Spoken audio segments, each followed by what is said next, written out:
Fixing India's माल nutrition problem. अब यह बात हमारे सामने किस तरीके से आई है उसके बारे में पहले बात कर लेते हैं। ग्लोबल हंगर इंडेक्स 2022 इसने अपनी जो रिपोर्ट है वो सामने रखी है, जिसके अंदर इंडिया की रैंक आई है 107 आउट ऑफ 121 कंट्रीज। मतलब बहुत ही बदतर स्थिति में है अपने इसके हिसाब से और बहुत ही ज्यादा प्रॉब्लम में है।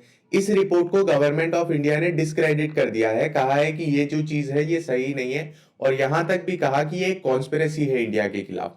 ग्लोबल हंगर इंडेक्स जो है बहुत ही इंपॉर्टेंट इंडिकेटर है न्यूट्रिशन के लिए, पर्टिकुलरली अमॉन्ग चिल्ड्रन। बच्चों के अंदर ये काफी ध्यान देता है इस चीज का कि बच्चे की ग्रोथ कैसी है, कहीं पे उनके अंदर ज्यादा डेथ तो नहीं हो रही।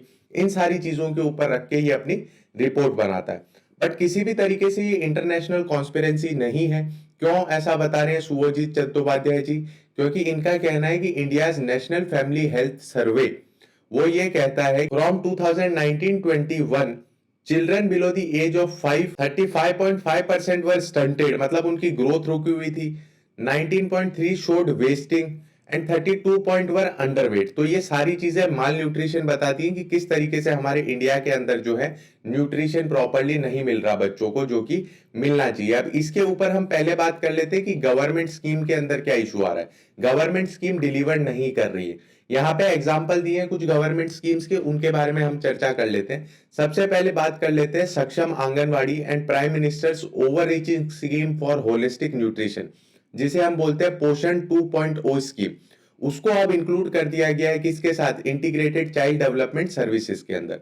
अब ये क्या चीज पे काम कर रहे हैं? ये adolescent girls, pregnant woman, nursing mother and children below 3, इन तीनों चारों पे एक साथ काम कर रहे हैं, इनकी हेल्थ बेटर करने के ऊपर काम कर रहे हैं। बट इस स्कीम के लिए बजट कितना अलोकेट किया गया था 2022-23 में? ध्यान दीजिएगा, 20,263 करोड़ रुपीस। अब ये कितना ज्यादा है? मात्र 1% ज्यादा है। किससे? 2020-21 में।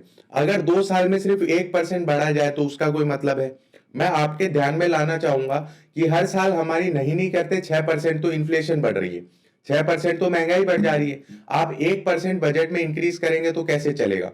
तो यहाँ पे अगर मोटा मोटी देखें तो 12 से 13% का डिफरेंस आ रहा है इन्फ्लेशन में, और आपने सिर्फ इंक्रीज किया है 1%, तो वो चीज तो सही नहीं है। दूसरी इन्होंने बात करी है पीएम पोषण की, जिसे प्रधानमंत्री पोषण शक्ति निर्माण, और जिसे पहले मिड डे स्कीम भी बोला जाता। इसके लिए बजट एलोकेट किया गया फाइनेंशियल ईयर 2022-23 में लगभग 10,000 करोड़, जो कि 21% लोअर है किससे? 2021 से। अब आप ये चीज देखिए कि कितना ज्यादा इन्होंने डिक्रीज कर दिया है, फंड में कितना ज्यादा इन्होंने कमी ला दी है। क्या वो चीज सही है? 21% अगर कमी हो जाएगी तो आप कैसे सोच सकते हैं कि वो जो है प्रॉपरली काम भी करेगी, वो स्कीम जो है प्रॉपरली आगे आपको लेके भी जाएगी। अगर हम एक बार ये भी सोचे कि ये जो है कोविड की वजह से है, बट स्टिल इतना ज्यादा अगर उसमें डिफरेंस आता है तो वो काम नहीं करेगी। अकाउंटेबिलिटी इनिशिएटिव बजट ब्रीफ ये कहता है कि पर कैपिटा कॉस्ट, मतलब हर एक इंसान पे किया गया खर्चा on supplementary nutrition programme has not been increase since 2017। 5 साल पहले क्या महंगाई थी, आज क्या महंगाई है? 5 साल पहले क्या जरूरत थी, आज क्या जरूरत है? अगर 5 साल में उसमें इंक्रीज नहीं हो रहा तो दिक्कत देने वाली बात है। दूसरी, ये काफी ज्यादा अंडर फंडेड है, मतलब जितने पैसे की इसमें जरूरत है उतना तो है ही नहीं। इसमें सिर्फ 41% जितनी है जरूरत, उसका 41% हमें मिल रहा है। 41% में क्या होगा? सबको न्यूट्रिशन प्रोवाइड करना है, तो किस तरीके से हम ये जो है काम कर पाएंगे? अब स्कीम इंप्लीमेंट कौन करता है? आपके और मेरे जैसे लोग करते हैं, ऑफिसर्स करते हैं। तो जब हम बात करते हैं चाइल्ड डेवलपमेंट प्रोजेक्ट ऑफिसर की, जिसे सीडीपीओ भी कहा जाता है, ओवर 50% वैकेंसी है उसमें, वैकेंट पोस्ट पड़ी है। क्यों? कोई इतना इंपॉर्टेंट ऑफिस नहीं है, पड़ा है खाली, किसी को कोई टेंशन ही नहीं है। तो ये सारी चीजें प्रॉब्लम क्रिएट करती है स्कीम को इंप्लीमेंट करने में। कहां है ये 50% से भी ज्यादा वैकेंसी? झारखंड, आसाम, उत्तर प्रदेश, राजस्थान। तो ये बता रहा है कि किस तरीके से कितना कम मैन पावर है हमारे यहाँ पे। अब दूसरी चीज हमारे यहाँ पे सामने आती है कि मिड डे स्कीम तो हमने चालू कर दी, मिड डे मील स्कीम। अब मिड डे मील स्कीम में हम उन्हें खिलाएंगे क्या, खाने के लिए क्या देंगे, उसका क्या निर्णय लिया जाएगा? तो उसके लिए सोशल ऑडिट्स किए जाते थे। अब वो सोशल ऑडिट्स जो है वो भी प्रॉपरली नहीं हो रहे, वो भी रूटीन बेसिस पे नहीं हो रहे। तो जो इंप्लीमेंट हो रही है उनकी भी क्या क्वालिटी है क्या नहीं, उस चीज का भी कोई तरीके से चेक नहीं रखा जा रहा। अगर इसको मोटा मोटी मैं आपके सामने समरी में रखूं तो सिंपली बात ये है कि पहली बात तो क्या है कि पैसे नहीं है, अंडर फंडेड है। अगर अंडर फंडेड भी हैं तो भी उनके पास लोग नहीं है उसे इंप्लीमेंट करने के लिए। इंप्लीमेंट कर दिया तो ऑडिट करने के मैकेनिज्म नहीं है, इसलिए हमें क्या चाहिए, एक मल्टी डायमेंशनल न्यूट्रिशन चेंज चाहिए, क्योंकि ये हमारे सामने चैलेंज आ गया है बहुत बड़ा, जिसे हमें फेस करना है। अब बात कर लेते हैं कि कैश ट्रांसफर, कैश ट्रांसफर किस तरीके से इंपॉर्टेंट है, कैश ट्रांसफर पे हम किस तरीके से रिलाय कर सकते हैं। अभी यहाँ पे जेम ट्रिनिटी की बात की गई है, जनधन बैंक अकाउंट्स, आधार और मोबाइल, इन तीनों के एक साथ आने पे हम क्या कर सकते हैं, ट्रांसफर कर सकते हैं, जिसे हम बोलते हैं DBT, direct benefit transfer. Directly जो भी बेनिफिट देना है उनके खाते में हम दे देंगे। इस चीज से क्या होगा, इस चीज से बेनिफिट मिलेगा किन्हें, प्रेग्नेंट वुमन को, बच्चों को, क्योंकि हम डायरेक्टली उनको क्या है बेनिफिट दे सकते हैं विदाउट इंटरमीडिएटरीज। अब इसके अंदर एक चीज जो दिक्कत दे रही है वो ये है कि हमारे पास ऐसा कोई एविडेंस नहीं है कि ये जो हम कैश ट्रांसफर कर रहे हैं इससे चाइल्ड न्यूट्रिशन में बेटरमेंट हो रहा है। फूड सिक्योरिटी मिल रही है एक फैमिली को खाने के लिए अच्छा खासा मिल रहा है, बट द पॉइंट इज कि यहाँ पे चाइल्ड के ऊपर क्या इंपैक्ट आ रहा है उसकी हमारे पास कोई भी एविडेंस नहीं है। इसके पीछे दो तीन कारण है। पहली चीज तो ये कि आप ये चीज देखिए कि एक फैमिली के अंदर अगर पैसा दिया जाता है तो सिर्फ बच्चे पे खर्च नहीं किया जाएगा, वो बाकी सब लोग भी उसको यूज करेंगे। दूसरी चीज ये हमारे यहाँ पे प्रेफरेंस कैसी है, मेल चाइल्ड को, सन को प्रेफरेंस दी गई है। अब उसके अंदर इशू क्या आ जाता है कि फीमेल चाइल्ड के ऊपर उतना ज्यादा फोकस नहीं किया जाता, उतना ज्यादा उन पे स्पेंड नहीं किया जाता, तो ये बहुत बड़ी प्रॉब्लम है। अब इसको हम किस तरीके से पार पा सकते हैं, तो पहली चीज तो ये कि हम ऐसा कुछ कर सकते हैं कि हमारा जो फंड ट्रांसफर हो वो इस तरीके से मोटिवेटेड हो कि अगर आप ऐसा कुछ करेंगे तो हम आपको इस तरीके से बेनिफिट देंगे।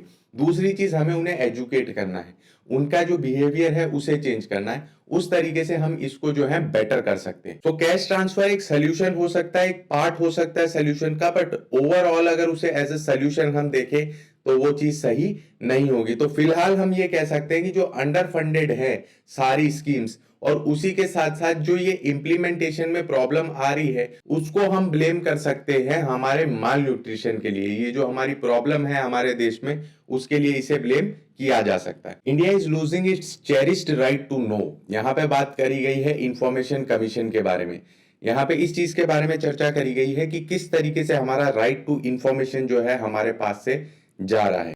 सो इंडिया के अंदर ट्रांसपेरेंसी लाने के लिए सारी चीजें इंफॉर्मेशन हमें मिले उसके लिए यहाँ पे स्टैब्लिश किए गए central information commission as well as state information commission, जिसका मेन काम क्या है कि वो इस चीज पे ध्यान दे कि जितनी भी इंफॉर्मेशन मांगी जाए वो सिटीजन्स को मिले।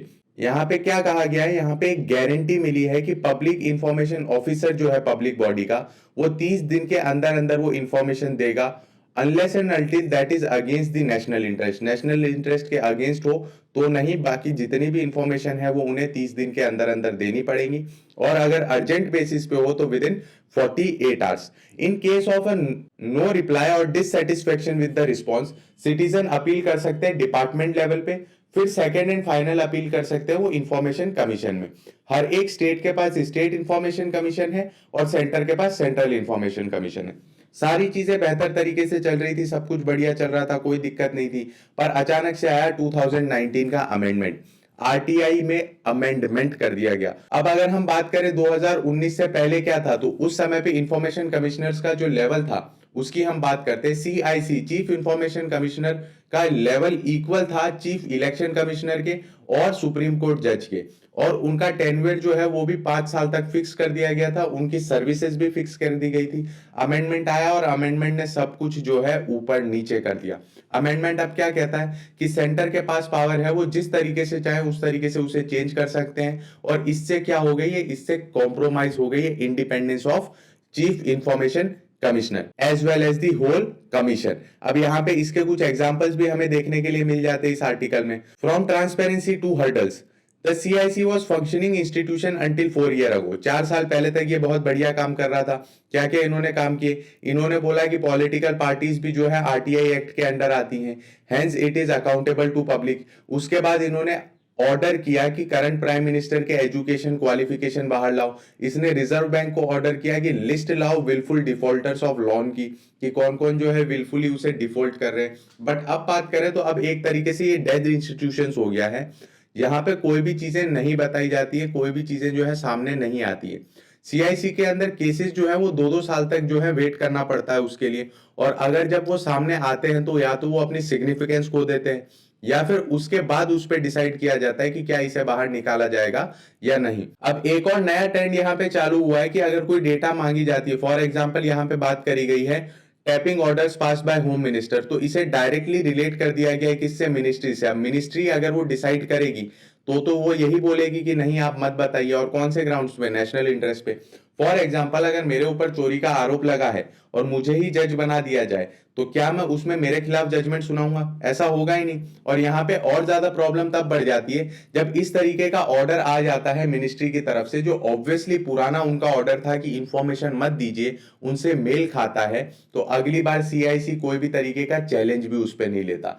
तो अगर मैं खुद ही मेरे केस में जज हो जाऊंगा तो मैं किस तरीके से उसका जो है एक प्रॉपर निर्णय सुना पाऊंगा, एक प्रॉपर जजमेंट सुना पाऊंगा, किस तरीके से होम मिनिस्ट्री जो है उसी चीज के ऊपर अपना जजमेंट सुना। सिमिलर कंडीशन आई जब सीआईसी ने रिफ्यूज कर दिया internet freedom foundation challenge to the fresh non disclosure order pass by the home minister in the phone tapping case.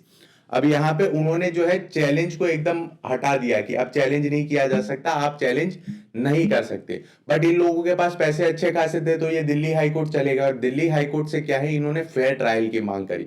But क्या हर एक इंसान के पास इस तरीके के पैसे हैं? इंडिया के अंदर क्या सबके पास इतने रिसोर्सेज हैं कि वो प्रॉपर जस्टिस ले पाए? दूसरा एग्जांपल हमारे सामने आता है जब unlawful activities prevention amendment act के ऊपर हमने इंफॉर्मेशन मांगी, और वो भी अभी 3 महीने तक पेंडिंग है। ऐसी चीजें हमने ना तो पहले कभी सुनी है ना पहले कभी देखी है। तो ये सारी चीजें हर्डल्स क्रिएट कर रही हैं, और ये हमारा ही वहां से क्या हटा रही हैं, विश्वास हटा रही है। दूसरा और तो और ये देखिए कि जो आरटीआई के एक्ट के अंडर उनको पावर नहीं दी गई है उसे भी एक्सरसाइज कर रही है।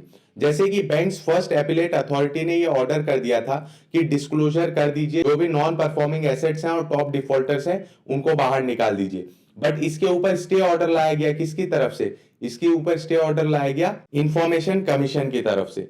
तो ये चीज तो उनके एक्ट के अंडर ही नहीं है, आरटीआई एक्ट ने उन्हें पावर ही नहीं दी है। अब इस तरीके की चीजों में हम कुछ नहीं कर सकते, सिर्फ हम फ्रस्ट्रेट हो सकते हैं और हम परेशान हो सकते हैं जिस तरीके की इंफॉर्मेशन हमें चाहिए, जो हम लेना चाहते हैं उसके ऊपर। और हाल फिलहाल में तो कंडीशन ऐसी है कि ब्यूरोक्रेट के ऊपर पेनल सेक्शंस भी लग सकते हैं under section 20 of the RTI act. But bureaucrats को खुद मालूम है कि हमारे इंफॉर्मेशन कमिश्नर्स ने हमें फ्री हैंड दे रखा है, तो वो पूरी तरीके से उसे रिजेक्ट कर देते हैं और किसी भी तरीके की टेंशन उनके दिमाग में नहीं रहती। अब फिलहाल जरूरत ये है कि किस तरीके से हम जो है इसे वापस खड़ा करें, किस तरीके से इन चीजों से हम पार पाएं, क्योंकि ये बहुत इंपॉर्टेंट है। कोई भी फ्री कंट्री होगी, कोई भी डेमोक्रेटिक कंट्री होगी, उसमें बहुत ज्यादा जरूरी ये है कि किस तरीके से आप वहां की इंफॉर्मेशन को ट्रांसपेरेंट रख पा रहे हैं, किस तरीके से वहां की गवर्नमेंट को आप अकाउंटेबल रख पा रहे हैं।